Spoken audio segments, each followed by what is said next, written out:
Hi guys, it's Evelyn and I'm back with week 8 of the London Marathon 2020 training. And today is the last day of the week. It's a Sunday and I came back from the Christmas 10k run in Cambridge. It was a really good run. I'm starting back to front because I can't remember the other days very well. So I'll put them at the bottom. I did all the runs. I started a little bit later, so I probably did 2-3 miles. And then I did an 8k and then another 5k, and then today's was supposed to be 8k, but as I did the race it was a 10k instead. All the times were fairly okay, but today's was the best. I'll just use this week as Cambridge 10k race recap really. I had to get up fairly early, not as early as Brighton, but about 6:45 to leave by 7:15 to get to the pickup at 7:30. So I was picking up 3 other ladies and I drove up to Cambridge. It was about an hour's drive, not too bad. Started off dark, ended up a nice night, but it was freezing today. I thought it was going to be a bit warmer, but it ended up being about 7 degrees at the start, but it was freezing.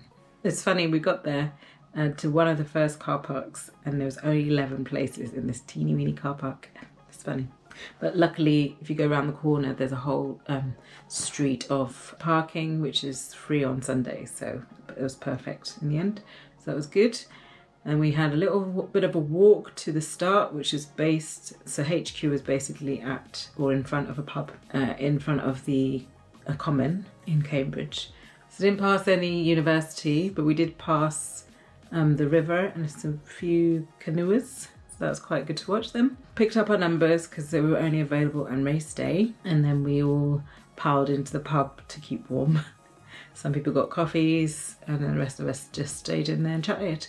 We were there really early because we thought we'd be far away, plus we didn't know about parking, and then we had to collect the bibs, but because we got there so early, found parking easily, picked up our bibs, no queue, so it was all good. The course is really flat, quite a windy course with a few sharp turns. It was all good to go. So we started about 10 o'clock. It was started on the grass in the opposite direction that we came from. And there was no real pens or anything, but you don't really get that at 10Ks anyway.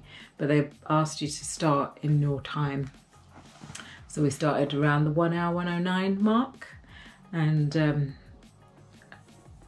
waited in a little bit of a cold, but because we were all huddled together it felt warmer, so that was nice until we started moving. And because the paths are very narrow, they sort of funneled us into the start so that we could basically go out in like 3 file, so that nobody really was too wide on the paths and you didn't really get backed up once you were on the course. Obviously it took a while to get to the start because of it, but it helped with not overcrowding the pathways, which is a good idea for them to do.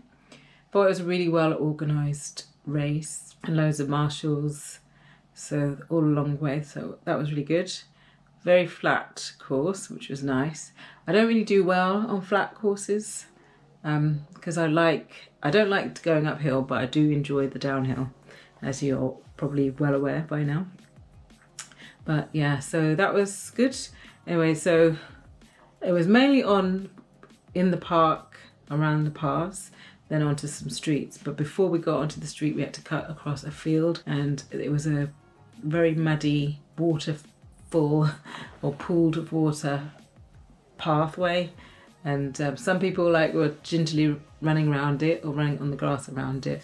And this lady, I was trying to run around it because I didn't want to get another pair of trainers muddy. And this lady just ran right the way through and splashed us all. So it's like, oh, I wanted to keep dry. That was funny. One guy actually fell over at that point as well, just beyond it, because there was like a little ditch with a bridge. So maybe when it's raining, that ditch is actually a bit of a stream. And I think he slid just before the bridge and fell down, but he picked himself up really quickly and carried on.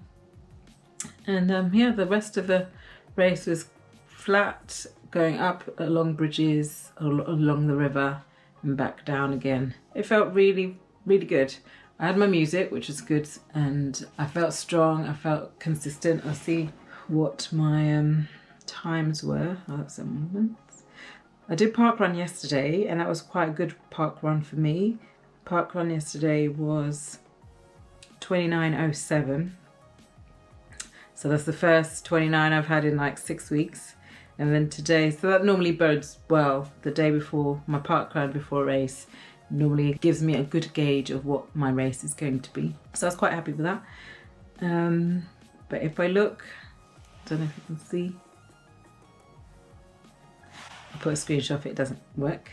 But I came in on my watch 57 minutes and 7 seconds, but the official time was 57 minutes and 4 seconds. And I was ecstatic when I looked at my watch and saw that time, even to see 57 and then a 0, not even like 57:50 something. I was like, wow, I think I got a PB. I think I got a PB. And I was like, I'm sure I've got a PB. This has got to be a PB. I've not run this fast at 10K for so long. It's got to be. So I thought, rather than continuing to rejoice, let me check. And then I found out my PB was actually 56:13. So a good 50 seconds off. But it's my first 10K PB in about 2 years. So I got the 56:13 in 2017. And then 2018, my fastest 10K was 59 minutes. And then so far this year, my fastest 5K was it at the Vitality, which was like 58:03 or 58:18, something like that. So today to get 57, so happy with that. So I'm glad to end the racing year on a very high note.